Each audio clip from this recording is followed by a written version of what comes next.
Bapa di dalam surga, sungguh setiap kami punya kerinduan ingin menyenangkan hati Tuhan. Tapi kami sadar sulit untuk kami itu bisa menyenangkan hati Tuhan jika kami itu tidak tahu bagaimana kami itu harusnya hidup agar bisa menyenangkan hati Tuhan. Karena itu kami butuh suara Tuhan. Kami butuh Tuhan itu mengarahkan, membentuk setiap kami sehingga kehidupan kami itu boleh berkenan di hadapan Tuhan.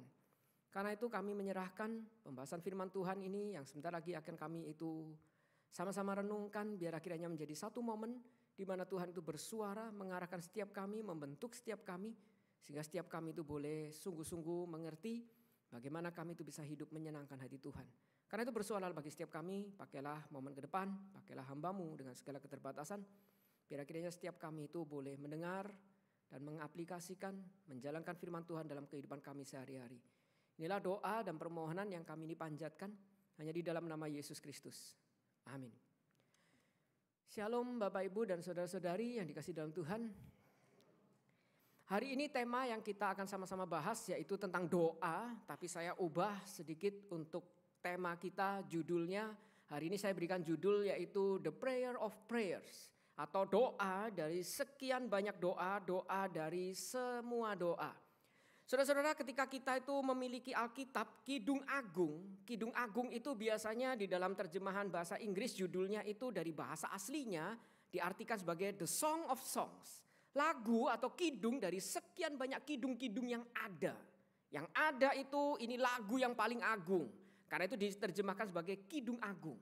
Tapi sebagai orang Kristen kita bukan cuman punya kidung yang paling agung, tapi kita juga punya doa dari sekian banyak doa-doa yang ada, yaitu doa yang agung. Karena itu saya beri judul The Prayer of Prayers. Bukan The Song of Songs, tapi The Prayer of Prayers. Kidung Agung ini doa agung. Doa dari sekian banyak doa yang ada. Doa yang paling agung. Karena doa ini adalah doa yang Yesus sendiri ajarkan bagi setiap kita. Yang kita kenal sebagai doa Bapa kami. Tapi saya memilih terjemahan bukan The Lord's Prayer, seolah-olah ini doanya Yesus, tanggung jawabnya Yesus.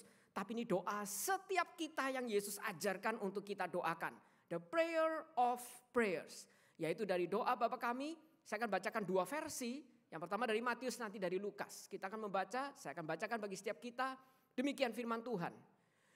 Karena itu berdoalah demikian, Bapa kami yang di sorga, dikuduskanlah nama-Mu. Datanglah kerajaan-Mu, jadilah kehendak-Mu di bumi seperti di sorga. Berikanlah kami pada hari ini makanan kami yang secukupnya dan ampunilah kami akan kesalahan kami. Seperti kami juga mengampuni orang yang bersalah kepada kami. Dan janganlah membawa kami ke dalam pencobaan, tetapi lepaskanlah kami daripada yang jahat. Bagian berikutnya ini diberikan kurung, kita tahu yaitu berarti ini di dalam naskah aslinya itu tidak ada. Tapi beberapa salinan berikutnya itu ditambahkan agar ini menjadi satu doa yang ditutup dengan baik. Dan penambahannya seperti demikian. Karena Engkaulah yang empunya kerajaan dan kuasa dan kemuliaan sampai selama-lamanya. Amin. Saya akan bacakan dari bagian Lukas yang sedikit berbeda tapi intinya sama. Dikatakan pada suatu kali Yesus sedang berdoa di salah satu tempat. Ketika ia berhenti berdoa, berkatalah seorang dari murid-muridnya kepadanya, Tuhan, ajarlah kami berdoa sama seperti yang diajarkan Yohanes kepada murid-muridnya. Jawab Yesus kepada mereka, apabila kamu berdoa, katakanlah Bapa, dikuduskanlah nama-Mu. Datanglah kerajaan-Mu. Berikanlah kami setiap hari makanan kami yang secukupnya. Dan ampunilah kami akan dosa kami sebab kami pun mengampuni setiap orang yang bersalah kepada kami. Dan janganlah membawa kami ke dalam pencobaan. Demikian pembacaan firman Tuhan. Saudara-saudara, saya percaya sebagai orang Kristen, doa itu sesuatu yang umum kita lakukan. Bahkan setiap kita itu doa sehari itu lebih dari sekali. Kalau kita misal hitung, ada beberapa dari kita itu doa sebelum makan. Sehari makan 3 kali, kita sudah 3 kali berdoa. Beberapa dari kita bahkan menambahkan doa sesudah makan. Sesudah makan kita juga mengingat sesudah makan kita doa. Sebelum makan, sesudah makan, sudah 6 kali. Kita juga doa itu sebelum tidur, meskipun mungkin jarang sesudah tidur. Karena seringkali bangun itu mepet, telat, sudah tidak sempat lagi berdoa, langsung buru-buru, alarm sudah di-snooze dari tadi. Kita itu satu hari sebagai umat Kristen, saya percaya setiap kita itu satu hari. Kita lakukan doa itu banyak, lebih dari satu, kita itu sering berdoa. Tapi kita sebagai orang Kristen, jangankan orang Kristen, orang-orang beragama semua juga doa. Semua umat beragama apapun agamanya semua juga diajar berdoa meskipun beda-beda doanya. Tapi saya juga percaya, saya menduga kita pun sebagai orang Kristen juga tidak semua kita tuh tahu apa itu doa. Beberapa dari kita bahkan kalau disuruh berdoa kita tuh mulai kebingungan mau doa apa. Kalau kita mau contoh seringkali kalau kita misal doa pelayan, ayo kamu yang mimpin doa. Jangan saya, jangan saya. Soalnya doa itu adalah sesuatu yang menakutkan. Bahkan kalau kita berkumpul, ayo siapa yang mau mimpin doa? Siapa yang mau doa makan? Jangan saya. Semua menundukkan kepala, tapi tidak ada yang mau bersuara. Kita tuh tidak tahu bagaimana itu berdoa. Bahkan beberapa dari kita disuruh datang doa Rabu, itu menyiksa sekali bagi kita. Karena kita tuh tidak bisa menikmati. Datang di tempat ini, macet-macet, datang untuk doa. Yang kadang-kadang doanya tuh apa yang didoakan juga kita tidak tahu. Kadang-kadang doanya begitu banyak yang semuanya itu juga kita tidak beban untuk doakan. Tidak relevan untuk didoakan. Dan kita juga mulai bingung apa sih itu doa. Saya tidak terlalu tahu bagaimana berdoa. Dan kenapa saya harus mendoakan doa-doa yang saya juga tidak tahu ini doa apa. Bahkan beberapa dari kita menjadikan doa itu sebagai mantra. Salah satunya mantra mujarab doa orang Kristen adalah doa Bapa kami. Doa Bapa kami itu menjadi mantra bagi beberapa orang Kristen yang kita hafalkan, kita lafalkan. Sampai beberapa orang itu mulai komplain, kok gereja kita ini tidak mendoakan doa Bapa kami setiap minggu. Nanti takutnya kita tidak hafal dan saya perlu menghafal itu karena itu mantra. Dan biasanya mantra itu kita ucapkan kalau kita diganggu setan. Kita diganggu setan, kita mengucapkan doa Bapa kami untuk mengusir setan itu. Padahal kalau kita lihat kalau ini mantra, kenapa dua versi yang mencatat doa Bapa kami berbeda? Kalau ini adalah mantra, kenapa Lukas tidak mencatat kata per kata dengan persis seperti Matius mencatatnya? Kalau ini mantra, harusnya dicatat dengan ketat persis. Tidak boleh salah, titik koma juga harus taat. Tapi kenapa Lukas menuliskan berbeda? Intinya sama, tapi kata-katanya berbeda. Dan cilakanya gereja tuh milih yang versi panjang, bukan? Kalau kita melafalkan doa Bapa kami yang dipilih versinya bukan Lukas, tapi Matius. Kenapa yang dipilih panjang? Karena biasanya gereja itu berpikir yang panjang itu lebih rohani. Yang Lukas itu pendek kurang rohani. Yang Lukas itu mungkin orang reform, doanya pendek, singkat, padat, jelas. Saudara-saudara seperti saya. Saya ini sepanjang pelayanan saya baik praktek maupun kerja di gereja. Kalau ada acara khusus di gereja, saya itu tidak pernah diminta untuk mimpin doa. Ya kalau acara yang biasa-biasa, minggu yang rutin, saya mimpin doa oke. Disuruh mimpin doa karena tidak ada pilihan. Tidak ada hamba Tuhan yang lain. Tapi kalau acara khusus, Natal, Paskah, Jumat Agung, acara misal wisuda kampus, saya tidak pernah diminta doa. Dan ketika saya tanya kenapa saya tidak pernah diminta doa, jawaban mereka simpel. Ada satu hamba Tuhan pernah menjawab, karena doamu terlalu pendek. Kurang indah. Doamu itu kurang berbunga-bunga, kurang indah, kependekan. Baru Bapa kami yang di surga sudah amin. Doamu terlalu singkat. Ini acara khusus, harusnya doanya itu dirangkai begitu panjang. Saya bilang, loh justru kamu yang enggak Alkitabiah.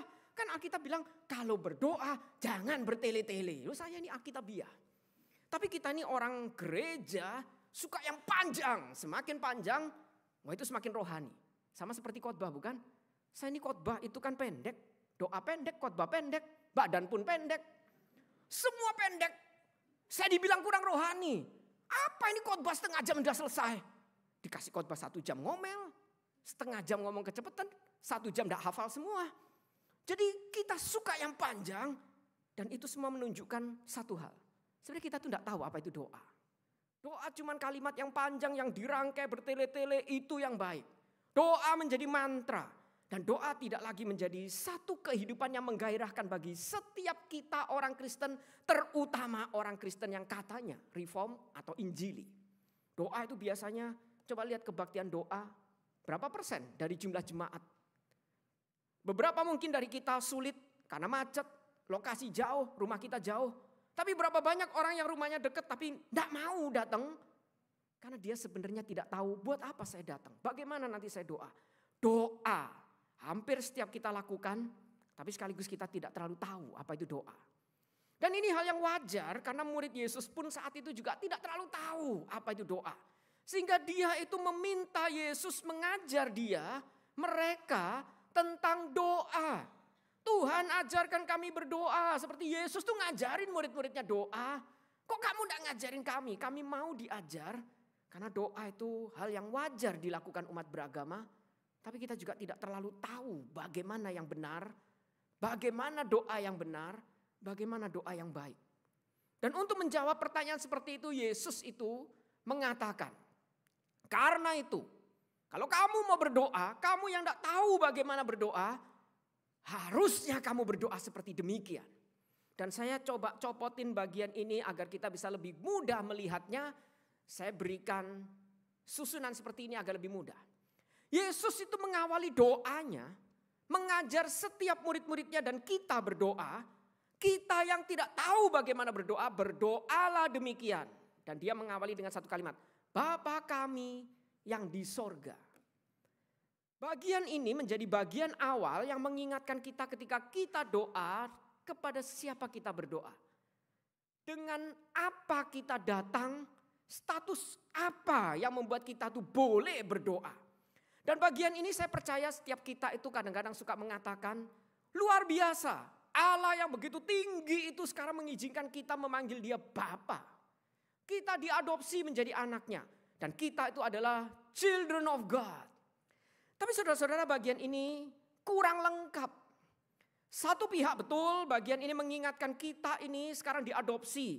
Allah yang maha tinggi itu memanggil kita anaknya dan kita boleh memanggil dia Bapa kami. Bapa kami yang di surga. Kita anak Allah, children of God.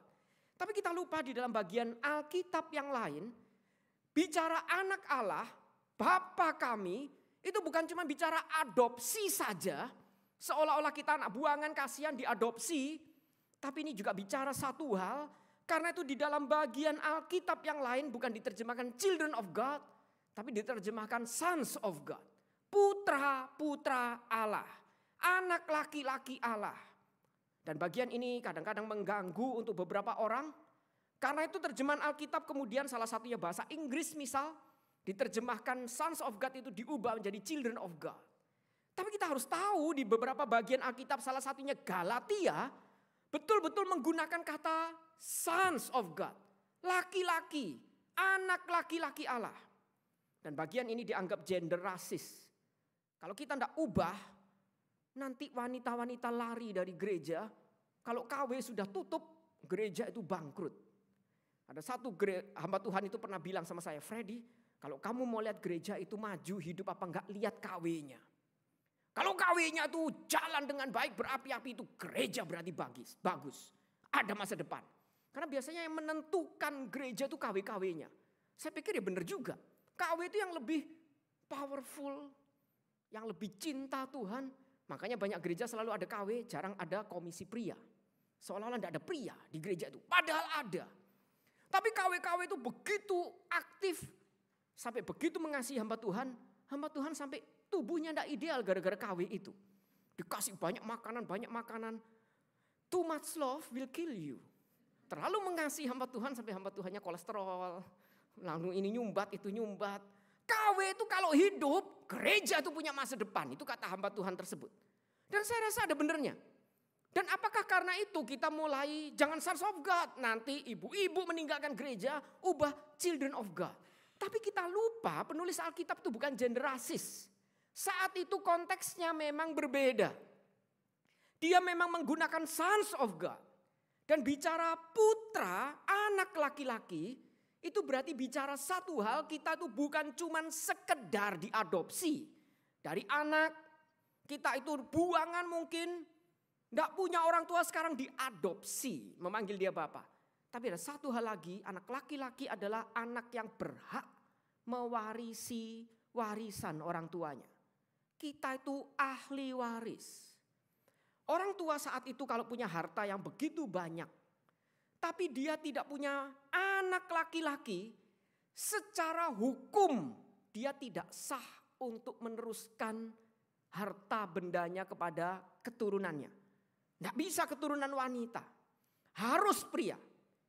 Berarti dengan kata lain kita diingatkan ketika kita itu diingatkan Bapa kami, kita diminta untuk ingat kita bukan cuma anak yang diadopsi, kita itu diberi warisan. Kita ahli waris. Berarti kita di tempat ini baik pria maupun wanita, kita adalah pria dan wanita yang adalah sons of God. Berarti meskipun kita wanita, kita adalah wanita-wanita yang menjadi ahli waris, bukan cuma anak. Kita menerima warisan itu kalau kita betul-betul anak Allah. Kita betul-betul percaya kepada Tuhan. Kita ahli warisnya. Dan bukankah itu yang harusnya membuat kita itu bukan cuman mendapatkan jaminan perlindungan, saya mendapatkan warisan padahal saya tidak kerja. Berarti saya tidak usah lakukan apapun, warisan itu akan menghidupi saya, jaminan masa depan saya itu ada. Tidak tergantung saya pintar kerja atau tidak, tapi warisan itu diberikan. Dan percuma kalau warisan itu diberikan kalau saya tidak punya akses. Wah, saya diberi warisan, tidak usah kerja, dikasih warisan sejumlah uang di ATM tapi tidak bisa diakses, tidak tahu pinnya, harus surat kuasa tapi tidak dikasih surat kuasanya, percuma dapat warisan. Jadi warisan itu bicara bukan cuma saya itu punya jaminan, saya punya akses khusus. Itu yang membuka doa yang Tuhan itu ajarkan. Ketika kita doa, punyakah kita rasa syukur, kekaguman, kita ini ahli warisnya Tuhan. Bukan cuman hamba Tuhan yang menjadi ahli waris. Setiap kita orang Kristen umat Tuhan asal sungguh-sungguh percaya. Kita ahli waris. Kita diberikan warisan itu cuma-cuma. Dan disitulah kita tuh berhak datang, bisa datang, berdoa, bercakap-cakap kepada orang tua kita. Bapa kami. Dan ini bukan bicara cuma sekedar bapa, berarti relasi intim boleh kurang ajar sembarangan. Anak saja harus tahu hormat kepada orang tua. Masakan sama Tuhan kita tidak hormat. Kita harus hormat, tapi ini bicara saya punya relasi intim dan saya itu meneruskan warisan dari Tuhan. Bukan cuma harta benda, termasuk perusahaannya itu saya wariskan, saya lanjutkan. Pekerjaannya itu saya teruskan. Dan bukankah ini satu hal yang luar biasa yang harusnya membuat doa itu menjadi satu kehidupan yang menggairahkan bagi kita. Tapi saudara-saudara, saya tahu doa itu memang kadang-kadang membosankan. Ya kadang-kadang mungkin pemimpin doanya termasuk hamba Tuhannya doa suka bertele-tele. Mendoakan harus banyak pokok doa biar kelihatan rohani. Akhirnya dicari-cari pokok doa yang dia sendiri juga tidak jelas, dia sendiri tidak punya hati. Sehingga ketika mengajak doa itu kelihatan dia sendiri juga tidak bergumul, beban dengan hal itu. Tapi memaksa jemaat harus punya beban mendoakan itu. Kalau kita mendoakan orang sakit juga kadang-kadang dipasang fotonya. Kita kenal juga enggak, minta semua orang peduli. Padahal kita yang memimpin doa belum tentu kita peduli.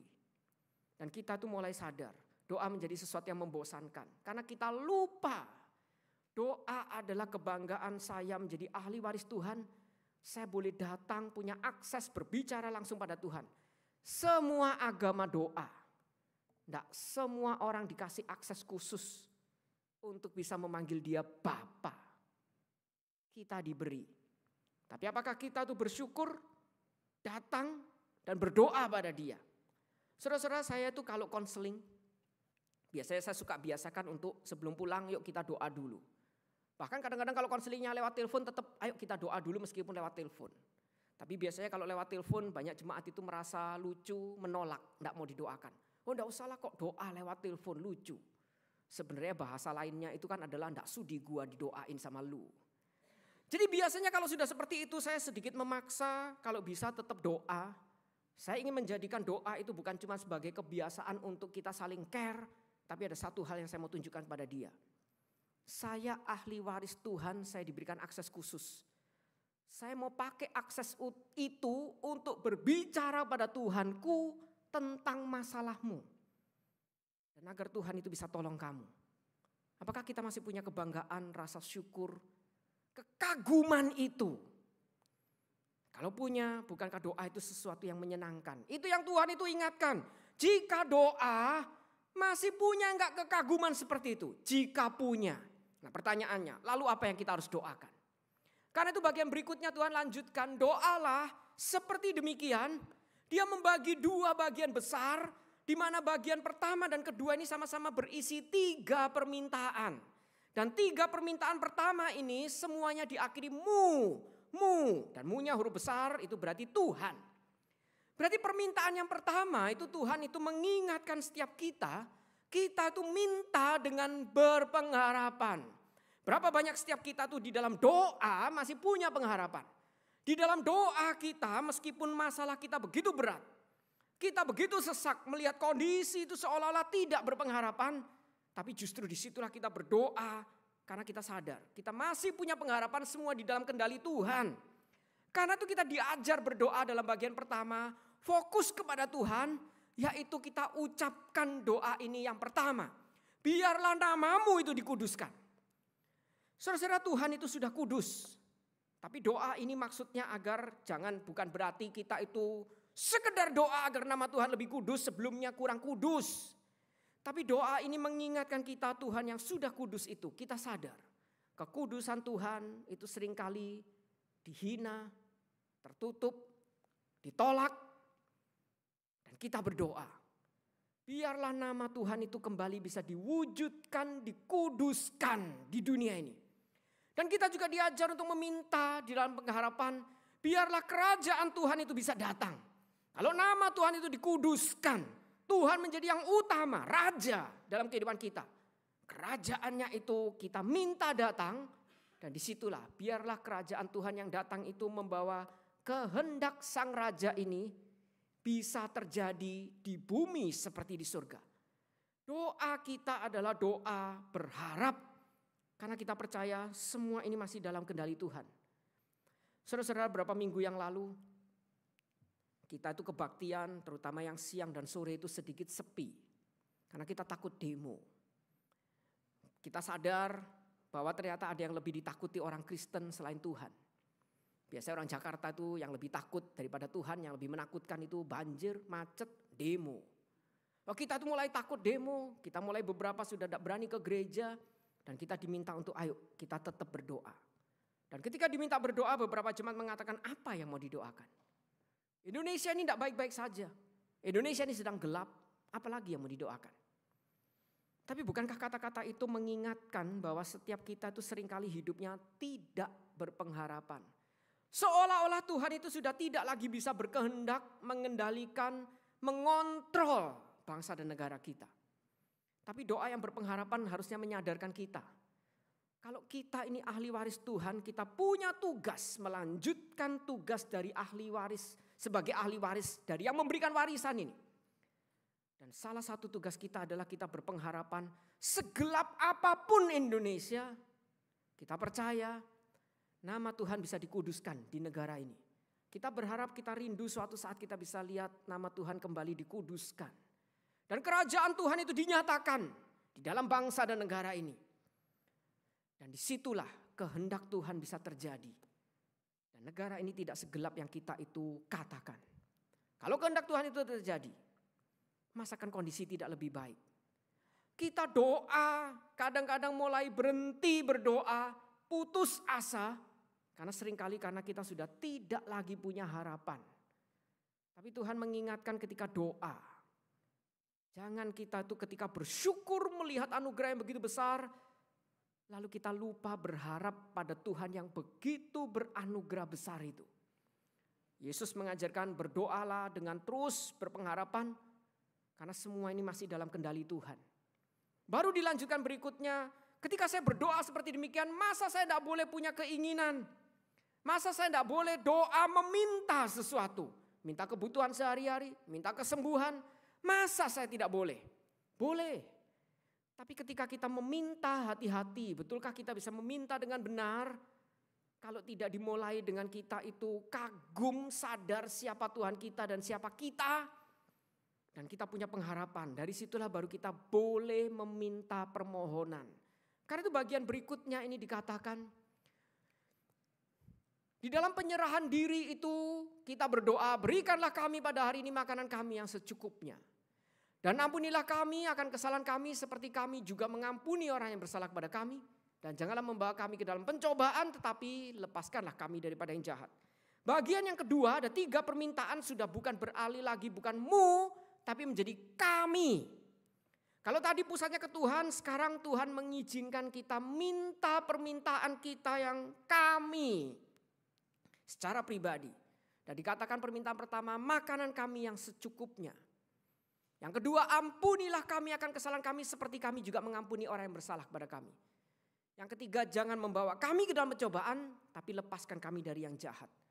Saudara-saudara, 3 hal ini mengingatkan kita, Tuhan tahu kebutuhan kita. Tapi di dalam pengharapan itu baru kita bisa mengucapkan sesuai kebutuhan kita. Kebutuhan yang pertama, Tuhan tahu kita tuh butuh. Dan di dalam bagian ini bicara tentang makanan kami yang secukupnya. Aliran lain ada yang menerjemahkan rezeki dan lain sebagainya. Tapi Alkitab menulis daily bread. Roti sehari-hari kami. Yang cukup untuk sehari-hari. Tidak kurang tapi tidak berlebih. Karena itu diterjemahkan makanan kami yang secukupnya. Makanan sehari-hari kami yang cukup. Bagian pertama ini bicara Tuhan mengizinkan kita untuk minta kebutuhan jasmani. Makanan itu sesuatu yang dasar, yang fisik kita ini butuhkan. Setiap kita ini butuh makan. Bahkan setiap kita tuh kerja, karena kita mengatakan kita kerja itu karena butuh makan. Kita kerja, kita butuh cari makan. Lalu kita itu dikasih bahkan satu hari, makan itu 3 kali. Ibu-ibu pasti tahu ini betapa merepotkannya, bukan? Baru pagi nyiapin sarapan, suaminya, anaknya udah tanya, "Ma, siang makan apa?" Loh, pagi baru belum habis, sudah tanya siang makan apa. Siang baru motong-motong daging, motong sayur, sudah tanya malam masak apa. Mamanya jawab, "Saya masak kamu kalau cerewet." Karena kita ini stres, 1 hari itu makan 3 kali. Betapa merepotkan. Coba bayangkan kalau kita tuh seperti beruang misal, ular misal. Makan 1 kali, 6 bulan hibernasi, 8 bulan hibernasi. Kalau perlu 1 tahun. Wah, enak gereja irit. Pupnya itu enggak usah habis untuk konsumsi. Coba lihat gereja itu program yang paling banyak ngabisin uang itu konsumsi. Kenapa? Karena semua jemaat butuh makan. Dan makan tuh sehari 3 kali. Jadi kita itu kadang-kadang pembinaan, kena makan siang, kena makan malam. 2 kali nyediain makan. Kadang-kadang masih snack. Sudah 3 kali makan, 2 kali snack pula. Dan kita tuh mulai kerasa, buat apa manusia diciptakan seperti ini? Apakah Tuhan sedang membuat kita repot? Coba bayangkan kalau kita tuh makan sekali, lalu bisa enggak lapar lagi 1 tahun. Wah, enak kan? Jadi di awal tahun kita buka kebaktian awal tahun, konsumsi bersama. Lalu 1 tahun kita enggak usah konsumsi lagi. Tinggal persekutuan. Enggak perlu buka kafe di bawah, enggak butuh kopi. Enggak butuh ada orang jual congfan, siomay. Enggak perlu ada orang belum doa berkat sudah keluar karena berburu congfan. Semua sudah kenyang. Saya percaya Tuhan bukan menciptakan kita seperti itu untuk membuat kita repot. Karena di dalam makan Tuhan ingin kita sadar satu hal. Di dalam kebutuhan sehari-hari kita setiap hari kita setidaknya diminta sehari 3 kali kita mengingat sesuatu. Bapak Ibu, di dalam makan itu bercerita tentang Tuhan. Iman Kristen mengajarkan makan itu bercerita tentang Tuhan. Saya pernah menginjili murid saya bilang, "Kamu tahu enggak? Makan itu menceritakan Tuhanku." Dia bilang, "Kok bisa makan menceritakan Tuhan?" Karena ketika makan kita diingatkan, saya butuh memasukkan sesuatu di luar saya agar masuk dan memberi saya hidup. Kalau enggak, saya mati. Karena saya enggak bisa memproduksi makanan sendiri, saya butuh memasukkan makanan dari luar itu untuk masuk dalam diri saya, memberi saya hidup. Dan itu Tuhan. Kita perlu sesuatu yang berbeda agar bisa masuk ke dalam hidup kita, memberi kita hidup. Itu Tuhan. Tapi murid saya ini pinter. Dia mengatakan, kan enggak harus Tuhannya orang Kristen. Tuhan semua juga bisa sama. Saya bilang, karena ada poin kedua, saya belum sempat ngomong, lu potong. Poin kedua adalah yang masuk itu harus mati, baru kita bisa hidup. Kalau kamu makan ayam hidup, kamu mungkin mati. Kalau mau coba, pulang cari ayam hidup. Pergi ke ayam goreng bilang, "Mas tolong jangan digoreng, saya mau makan hidup-hidup." Kita yang mati. Dipatok ayamnya, berantem sama ayamnya. Tapi ayam itu harus mati bagiku, masuk dalam hidupku, memberi aku hidup. Cuman Yesus yang mati bagi kita. Agar bisa masuk memberi kita hidup. Di dalam makan kita diingatkan. Kita butuh keseharian, kebutuhan sehari-hari, Tuhan tahu. Tapi apakah kita juga ingat di dalam kebutuhan itu kita juga butuh Tuhan? Minta Tuhan yang memberi kecukupan itu. Dan kecukupan itu bukan hal yang mudah. Saudara-saudara, banyak anak muda itu tidak bisa memberi gereja bukan karena miskin. Saya perhatikan anak-anak pemuda kalau saya konseling, dia tidak bisa menyumbangkan sesuatu untuk pekerjaan Tuhan, membantu orang lain seolah-olah hidupnya miskin. Padahal tidak. Tapi yang terjadi adalah seberapapun uang yang dia punya selalu kurang. Tidak kerasa cukup, ingin lebih, takut hilang, takut kurang. Makanya dia tidak pernah bisa berbagian, apalagi dalam pekerjaan Tuhan. Kadang-kadang kita diingatkan cukup itu perlu. Makanan yang secukupnya. Kita punya kebutuhan jasmani, silahkan doa. Tapi tahukah kita bagian kita yang mana? Bukan menginginkan atau merebut bagian orang lain. Bukan menginginkan yang berlebih. Menginginkan daily life kita. Yang penting Tuhan cukupkan. Karena itu di dalam Amsal seringkali dikatakan ada satu doa. Tuhan, jangan berikan saya terlalu kaya sampai saya lupa Tuhan. Jangan berikan juga saya terlalu miskin sampai Tuhan dihina. Tapi kasih saya bagian saya yang cukup. Itu yang Tuhan ajarkan di dalam doa. Dan ketika kita ingin berdoa seperti itu Tuhan tahu. Tidak mudah. Karena itu kadang kita tuh hati kita serakah, selalu kurang. Makanya diajarkan bagian kedua kita juga harus minta ampun kepada Tuhan. Karena kadang-kadang banyak kesalahan yang kita lakukan sadar maupun tidak sadar. Kita minta Tuhan itu ampuni kesalahan. Dan seperti saya juga bergumul dengan sulit mengampuni orang lain. Bagian ini mengisahkan seolah-olah menggambarkan setiap kita itu sedang di dalam peperangan rohani. Kita itu banyak sekali tarik-menarik peperangan rohani. Sore mau datang kebaktian sore peperangan rohani bukan? Aduh sore capek ngantuk. Udahlah doa di rumah aja emang salah. Lalu kita doa Rabu, aduh buat apa macet-macet, doa kan bisa di rumah. Buat apa doa Rabu, kenapa enggak doa Kamis? Nanti ngomong majelis diturutin sekalian doa Rabu, Kamis, Jumat, Sabtu, mati hamba Tuhannya. Jadi kita tuh kadang-kadang banyak excuse karena kita ini sedang dalam peperangan rohani. Karena itu kita harus minta kepada Tuhan agar Tuhan juga bisa memenuhi kebutuhan rohani setiap kita ini. Agar kita bisa tahu apa yang kita harus minta. Apa yang menjadi bagian kita karena hidup ini peperangan rohani. Dan bagaimana agar kita bisa memenangkan peperangan rohani? Kita minta satu hal, minta penyertaan Tuhan bagi setiap kita. Penyertaan Tuhan yang membebaskan dari yang jahat dan tidak membawa setiap kita ke dalam pencobaan. Itu yang harusnya kita doakan. Saudara-saudara kita itu diminta ingat kita butuh penyertaan Tuhan. Jangan jadi sok kuat. Banyak hamba Tuhan yang sok kuat menginjili di diskotek. Lalu mengatakan saya mau nginjilin orang. Seberapa dia kuat. Akhirnya dia diinjili. Dia jadi ngedrugs. Dan dia mulai jatuh. Karena sok kuat kadang-kadang.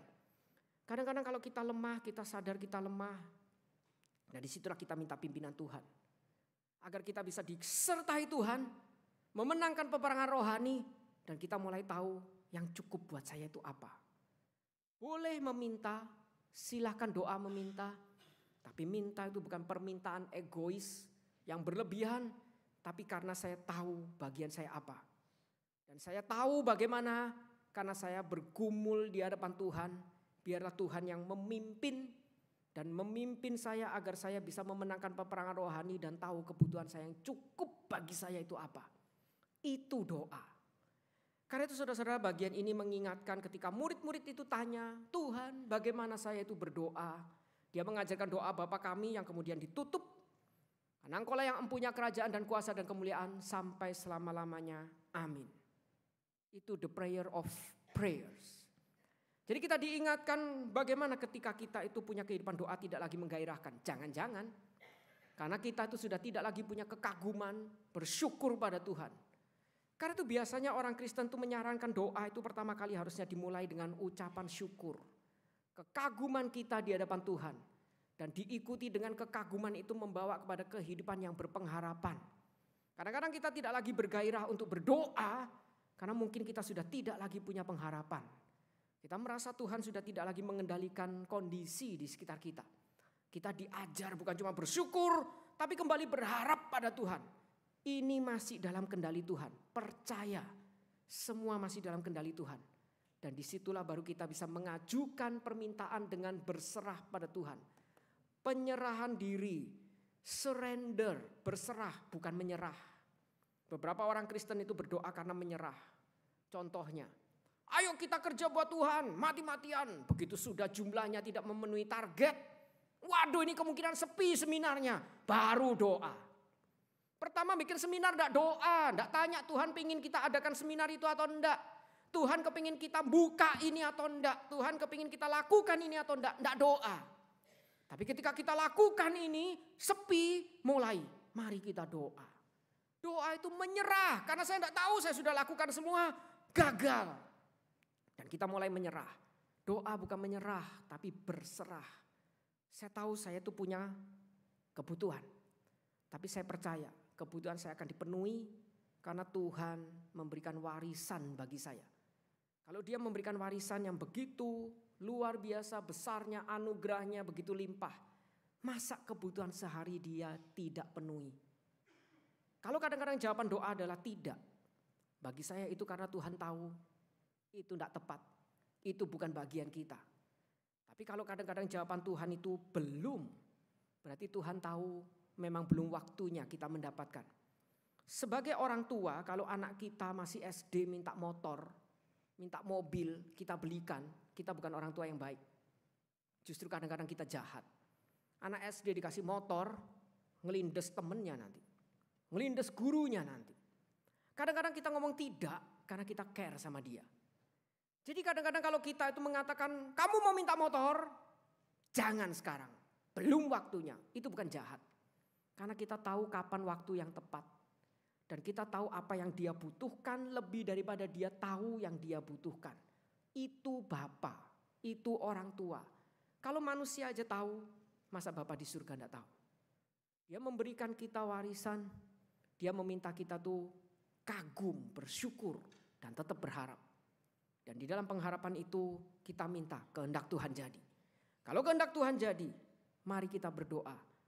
Yang menjadi kecukupan bagian saya serahkan pada Tuhan. Tuhan tidak mungkin tidak penuhi. Tuhan pasti penuhi. Saudara-saudara, hari ini tadi kita juga dibagikan amplop STTAA. Jadi hari ini adalah minggu promosi STTAA. Saya bukan meminta uang, tapi saya cuma mengingatkan beberapa dari kita kalau dipanggil untuk menjadi hamba Tuhan. Beberapa dari kita tidak berani menyerahkan diri. Seolah-olah Tuhan tidak akan sanggup cukupkan kebutuhan saya, sertai saya. Kalau kita dipanggil, serahkan diri, jangan takut. Tuhan akan penuhi. Tapi kalau kita tidak dipanggil, setidaknya yang bisa kita lakukan adalah kita memberi yang terbaik, mendukung orang lain yang dipanggil. Karena itu kita dikasih kesempatan untuk memberikan, entah dalam bentuk amplop atau transfer. Dan kalau kita tanya, gereja ini minta gereja sendiri lakukan apa? Hari ini gereja juga komit 50% persembahan akan diserahkan untuk mendukung pekerjaan Tuhan di STTAA. Kita belajar tahu cukup. Tuhan panggil, jangan takut kurang. Tuhan sertai. Sulit, doa. Bagaimana berdoa? Kagum, berharap, berserah. Itu doa yang Tuhan ajarkan. The prayer of prayers. Mari kita tundukkan kepala, kita berdoa. Bapa di dalam surga, kami sekali lagi mengucap syukur jika Tuhan itu boleh memberikan kami panduan untuk berdoa, pola untuk kami berdoa. Yang seringkali kami ini kebingungan bagaimana berdoa karena mungkin kami sudah berhenti kagum. Kami sudah tidak lagi bisa bersyukur karena mungkin terlalu banyak masalah dalam hidup kami. Tapi kami diajar sekali lagi, diingatkan ketika doa Tuhan itu mengajar kami membuka dengan kalimat Bapa kami yang di surga. Mengingatkan bagi setiap kami. Kami bukan hanya diadopsi tapi kami diberikan warisan, menjadi ahli waris yang sah. Mewariskan anugerah berkat rohani yang Tuhan itu berikan dengan begitu limpah bagi setiap kami. Dan disitulah kami itu berdoa dengan berpengharapan. Kami berharap agar nama Tuhan bisa kembali dimuliakan di muka bumi ini yang begitu menolak Tuhan, gelap. Tapi kami berdoa dengan berpengharapan juga kerajaan Tuhan bisa tetap diwujudkan sehingga kehendak Tuhan itu bisa terjadi di bumi seperti di surga. Dan disitulah, dengan pengharapan itulah kami baru berani mengajukan permohonan kami dengan berserah pada Tuhan. Kami percaya Tuhan tahu kebutuhan kami lebih daripada kami itu tahu kebutuhan kami. Karena itu di dalam keseharian kami percaya Tuhan akan cukupkan. Karena itu kami berserah pada Tuhan. Kami percaya bukan cuman kebutuhan jasmani, Tuhan juga akan memenuhi kebutuhan rohani kami. Sehingga kami itu punya bekal yang cukup untuk memenangkan peperangan rohani. Dan karena itulah kami diajar untuk minta terus penyertaan Tuhan yang membebaskan kami dari yang jahat. Tidak membawa kami ke dalam pencobaan yang membuat kami itu mudah jatuh dan terhilang dari Tuhan. Itulah doa yang Tuhan ajarkan bagi setiap kami. Doa yang agung yang seringkali kami itu lupa untuk memiliki pola itu ketika kami berdoa. Karena itu sekali lagi kami ingin mencoba berdoa, menghidupkan kehidupan doa kami di hadapan Tuhan. Karena kami adalah anak-anak Tuhan, ahli waris Tuhan. Dalam nama Yesus Kristus kami berdoa.